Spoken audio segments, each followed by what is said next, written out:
Wesh la monnaie, c'est Mousson, on se retrouve aujourd'hui pour une nouvelle vidéo. J'ai changé un peu le format, et là j'ai envie de vous faire une review de films d'horreur. J'en ai jamais parlé sur la chaîne, mais je suis un mordu de films d'horreur les frères. Peu importe le sous-genre, les slashers, les paranormaux, les trucs de body horror et tout, je kiffe les films qui me font flipper. Il y a pas longtemps justement, il y a un film d'horreur qui a fait parler dans le monde entier et qui a fait le buzz. Je veux bien sûr parler de Terrifier 2. C'est un film qui a fait couler beaucoup d'encre, apparemment c'est le plus gore qu'on ait jamais vu au cinéma. Je voulais vérifier tout ça, donc je suis allé le voir juste tout à l'heure, et là je vous fais ma réaction à chaud. Déjà je te resitue un petit peu les choses. Moi de base je suis pas du tout cinéphile. Pour moi le cinéma c'est un divertissement. Donc quand j'y vais, je demande juste à ce que le film me tienne réveillé, sinon je m'endors au cinéma, je m'en pète un rein. Donc je t'avertis, je vais te donner mon humble avis en tant que spectateur lambda. Mais je vais pas être là à t'analyser tous les plans, la lumière, à te montrer qu'il y a une sous-lecture, que la personne quand il coupe un pélo en deux, c'est pour montrer qu'il est partagé en lui-même. Non, pas du tout. Je suis pas le fossoyeur de film et je suis pas là pour ça. Aujourd'hui, ce qui m'a amené à faire cette vidéo,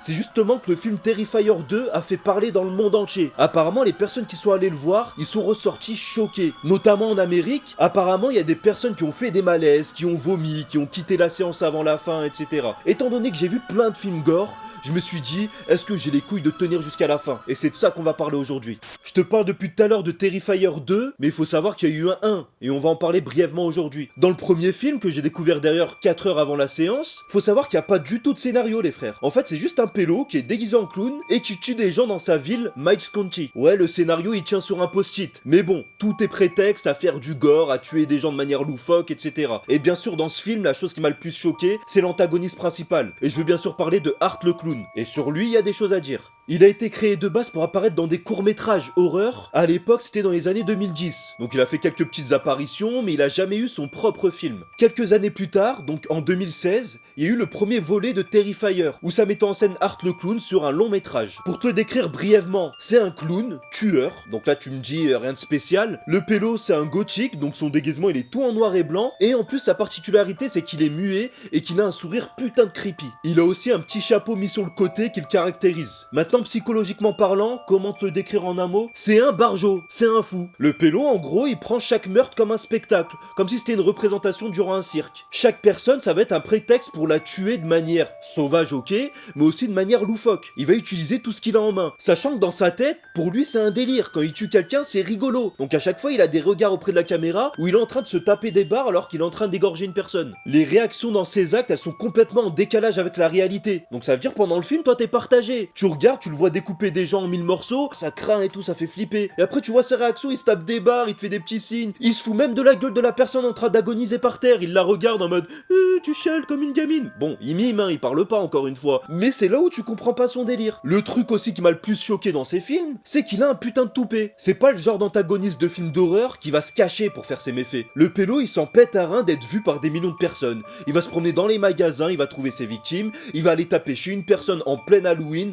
ça va pas le déranger. Ça se voit que dans sa tête il est invincible. Honnêtement des clowns tueurs on en a vu et revu. Et ça faisait longtemps qu'il n'y en avait pas un qui m'avait fait flipper comme lui. Donc oui, je pense personnellement qu'il a tout pour devenir une icône des films d'horreur. Maintenant parlons des films en eux-mêmes. Je vais te parler de Terrifier 1. Au début il a été créé avec un petit budget de merde de 35 000 €. Et honnêtement ça se remarque. Dans le jeu d'acteur, dans les plans utilisés, c'est très simple, ça va à l'essentiel, et c'est du gore pour du gore. Y a rien d'autre, y a pas de scénario. Un petit buzz plus tard, le réalisateur Damien Leone a senti qu'il y avait un petit truc avec Art le clown et qu'il fallait le développer en franchise. Donc il a cassé la tirelire, là il a débloqué un budget de 250 000 € pour faire le film Terrifier 2. Et là la mayonnaise a pris et ça a fait le buzz dans le monde entier. C'était un peu le même délire que Paranormal Activity à l'époque. Tu te rappelles quand il y avait des vidéos dans les séances où les personnes étaient choquées, ça gueulait pour tout et n'importe quoi, alors qu'en fait le film est plus la merde? Et ben c'est un peu la même chose. Premier défaut du film, et ça c'est à souligner, il dure 2h18 la putain de sa race. 2h18 200,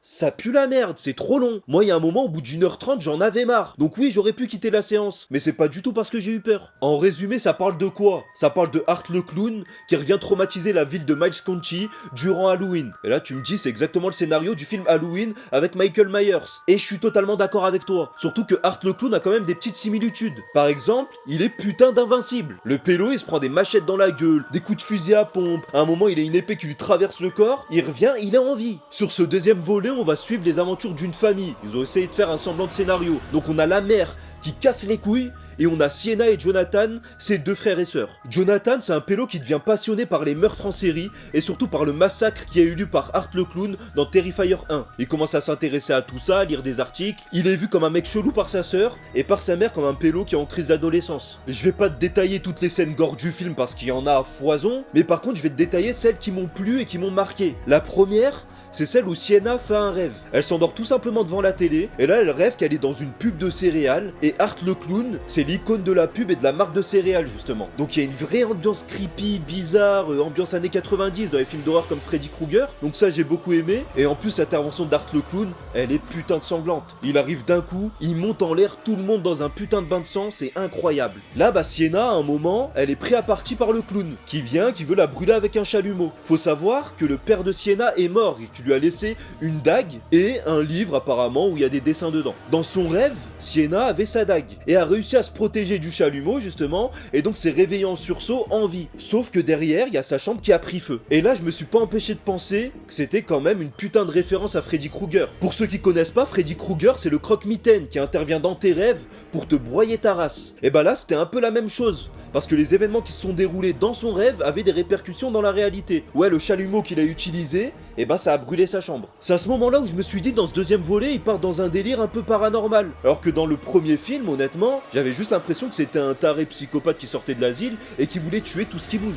En résumé, là, je me suis dit, Art le Clown, en fait, c'est un mélange de tous mes traumas d'enfance. Ça va être Gripsou le Clown dans ça va être Michael Myers dans Halloween, et Freddy Krueger. Tu rajoutes quoi de plus, Dora l'exploratrice? Sienna, après ce rêve, elle comprend qu'il se passe des trucs chelous, et que Jonathan, en fait, il fait bien de s'intéresser à ces événements. Petit à petit, les deux commencent à faire le lien entre la dague que son père leur a laissée et le carnet de dessin. Et ils se rendent compte que le carnet de dessin, c'est un carnet prémonitoire. Parce qu'il y a des dessins dedans, en fait, d'Art le Clown, alors que le pélo, apparemment, il le connaissait même pas, donc il aurait pas pu le dessiner. C'est là-dessus que l'histoire va se concentrer. Le lien entre Art le Clown et les deux frères et sœurs. La deuxième scène qui m'a marqué, c'est la scène durant Halloween où Art le Clown va sonner chez la pote à Sienna pour lui gratter des bonbons. Au début, elle fait grave des manières. Elle l'envoie chier, etc. Barre-toi de là, Halloween c'est pour les enfants, qu'est-ce que t'es là, tu grattes des bonbons, tu veux quoi, dégage. Il retape, il insiste. Moi perso, je l'aurais tout donné, hein, ma maison, mon canapé, mon lit, pas de soucis, mais elle fait des manières, on sait pas pourquoi. Elle finit par lui jeter des bonbons comme une merde. Lui, comme d'habitude, il rentre à l'intérieur et il la fout droit, frère. Il la monte en l'air. Il y a une scène, elle dure au moins 20 minutes où il mutile cette femme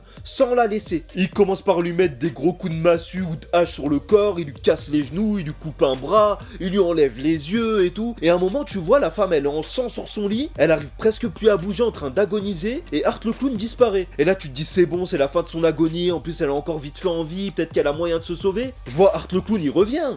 Mais il revient avec quoi, frère? Avec du sel et de l'eau de javel. Pour ceux qui savent pas, dès que t'as une petite plaie déjà, va mettre du sel dessus et regarde comment ça brûle. Et ben lui, il lui a mis du sel sur toutes ses plaies alors qu'il lui manquait un bras, un œil, etc. Elle a chialé sa grand-mère, elle est morte de tout ça. Et le but du clown, c'était de se servir du crâne de cette dame pour mettre des bonbons dedans et les distribuer aux enfants. Incroyable. C'est là où tu te dis, le pélo, il a un niveau de sadisme incroyable, hein, on est d'accord. Quand même, pour aller mettre du sel, ça par contre, oui, j'ai jamais vu ça au cinéma. Être dans la torture à ce point, je n'ai jamais vu ça.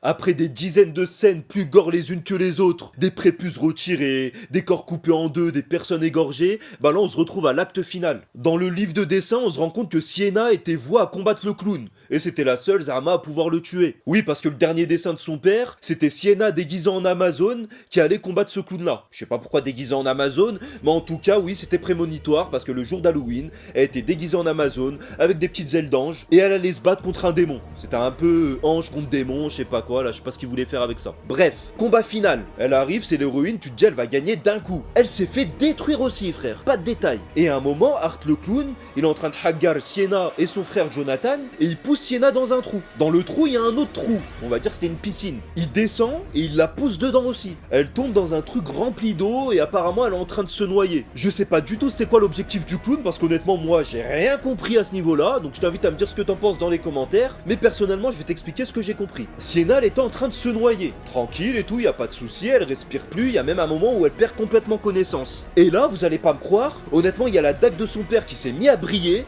et d'un coup, elle a repris de l'énergie. Frère, si elle avait déclenché son bankai, j'aurais même pas été choqué. Sauf qu'on n'est pas dans Bleach, la putain de Taras, et dis-moi pas que c'est une référence. Comme je t'ai dit, t'as son épée qui commence à briller, elle reprend de l'énergie, elle remonte de l'eau, je sais pas comment, bah peut-être si, peut-être fallait nager, parce qu'elle y a pas pensé apparemment. Elle remonte, et là elle monte en l'air le clown, elle l'égorge complet pour qu'il ait aucune chance de se relever. Le film termine là-dessus, donc l'héroïne a gagné, la prémonition était exacte et tout. Par contre, il y a une scène post-générique qui laisse présager une suite à ce film-là. Je vais pas te la raconter, je te laisse regarder le film si tu l'as pas encore vu, et tu me diras ce que t'en penses, parce que la scène elle était gore, mais elle était putain de chelou aussi. Pour conclure, est-ce que j'ai aimé le film ?